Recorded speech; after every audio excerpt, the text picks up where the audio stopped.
শোনো, এই যে 25 টাকা সবাই পাবো, সেটা আমরা 5 ভাগে ভাগ করে নেব। তাতে হয় কি, তুমি আমি এ ও সবাই 5 জনে 5 টাকা করে পাবো, বুঝলে? না না, তুমি নিজেকেই ঠকাচ্ছ। যদি পাঁচ 25 টাকাকে আমরা 5 ভাগে ভাগ করি, তাহলে আমি এ ও সবাই 14 টাকা করে পাবো।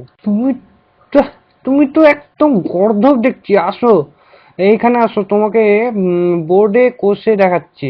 দেখো, এই হলো 25, 25কে ভাগ করলাম 5 দিয়ে, হলো 5। 5 2 যায় না, তাহলে 5 যাবে 25-এ। 5 5 25। না না, একদিনে বুঝছি তোমার কেন বাবা পয়সা খরচ করে পড়াশোনা শিখিয়েছে। দেখো, 5, এই 25কে ভাগ করবো 5 দিয়ে, 5 2 যায় না, 5 তো বাবা 5-এ যায়, তো 5 একে 5 বেঁচে থাকলো 5 0 আর 2 20।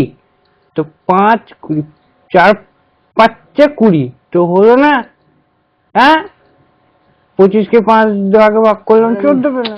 কি যে বলো না, দাও তোমাকে আরেক ভালো করে বুঝাচ্ছি। দেখো, এই হলো 5, 5 5 5 25, বুঝলে? এইটুকু পড়া শিখেছো তুমি? হ্যাঁ, এত বছর ধরে পড়ালাম। হ্যাঁ, ছি।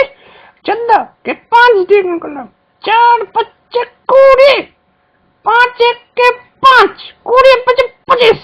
এই নাও তোমার না, না, দেখো, আমি তোমাদের দেখিয়ে দিচ্ছি। দেখো, এইবার দেখো, 5টা 14 যোগ করে আমি দেখিয়ে দিচ্ছি তোমাদের কিভাবে 25 হচ্ছে না। দেখো, ভালো করে দেখবা কিন্তু।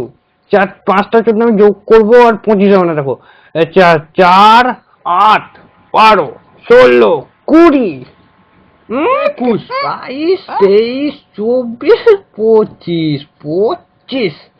তাহলে বুঝলে, বেশি পড়াশোনা করতে হয় না কেন, হ্যাঁ?